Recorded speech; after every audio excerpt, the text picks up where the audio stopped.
ఈరోజు మనము 2026వ సంవత్సరం ఏప్రిల్ నెల 21వ తేదీ నుంచి 30వ తేదీ వరకు కన్యా రాశిలో జన్మించిన వారి యొక్క గ్రహస్థితులు మరియు రాశి ఫలితాలు ఏ విధంగా ఉన్నాయో తెలుసుకుందాం.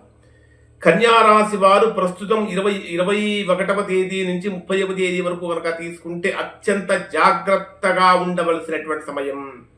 అంటే అద్భుతమైనటువంటి అవకాశాలు కూడా అందుకునేటటువంటి సమయంగా ఉండబోతుంది. కారణం ఏమిటంటే మీ రాశ్య జాగ్రత్తగా ఉండాలని చెప్పడానికి కారణం ఇదే. మీ రాశ్యాధిపతి అయినటువంటి బుధుడు రాశికి సప్తమ స్థానమైనటువంటి మీనరాశిలో నీచ స్థానంలో సంచరిస్తున్నటువంటి కారణం చేత చేసేటటువంటి ప్రతి పని కూడా అత్యంత జాగ్రత్తగా అప్రమత్తంగా చేయాలి.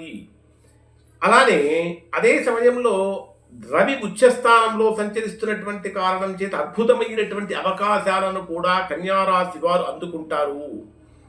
సప్తమ స్థానంలో బుధుడు నీచ స్థానంలో ఉంటూ కుజశని గ్రహాలతో కలిసినటువంటి కారణం చేత ఎవరైతే భాగస్వామ్య వ్యాపారాలు చేస్తూ ఉన్నారో అటువంటి వారికి సమస్యలు అనేటటువంటివి ఎక్కువగా కలుగుతూ ఉంటాయి, ఇబ్బందులు కలుగుతూ ఉంటాయి.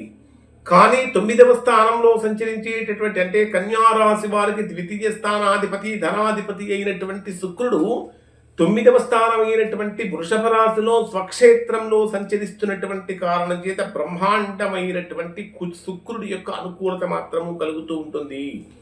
కారణం ఏమిటంటే ఇక్కడ 9వ స్థానం అనేటటువంటి అదృష్టానికి సంబంధించిన స్థానం. ద్వితీయాధిపతి ధనాధిపతి 9వ స్థానంలో సంచరించేటప్పుడు ఆర్థికంగా బలోపేతం కావడానికి అవకాశం ఉంటుంది. ప్రేమ వివాహాలు సక్సెస్ అవుతూ ఉంటాయి. విదేశీ ప్రయాణాలకు సంబంధించినటువంటి ఆటంకాలన్నీ కూడా చక్కగా తొలగిపోతాయి. కెరీర్ వైజ్గా కనుక తీసుకుంటే కన్యారాశి వారికి దశమాధిపతి అయినటువంటి బుధుడు కూడా నీచ స్థానంలోనే సంచరిస్తున్నటువంటి కారణం చేత కెరీర్ వైజ్గా కొంచెం ప్రాబ్లమ్స్ అనేటటువంటివి కనిపించే అవకాశాలు ఉన్నాయి. అయినప్పటికీ అష్టమ స్థానంలో రవి సంచరిస్తున్నప్పటికీ, అష్టమ స్థానం అంటే మేషరాశి, రవికి మేషరాశి ఉచ్చస్థానం కాబట్టి ఇక్కడ పిత్రార్జితానికి సంబంధించినటువంటి ఆస్తుల విషయంలో చిక్కులు ఏర్పడే అవకాశం ఉంది. అనవసరమైనటువంటి గొడవలకి వివాదాలకి దూరంగా ఉండాలి.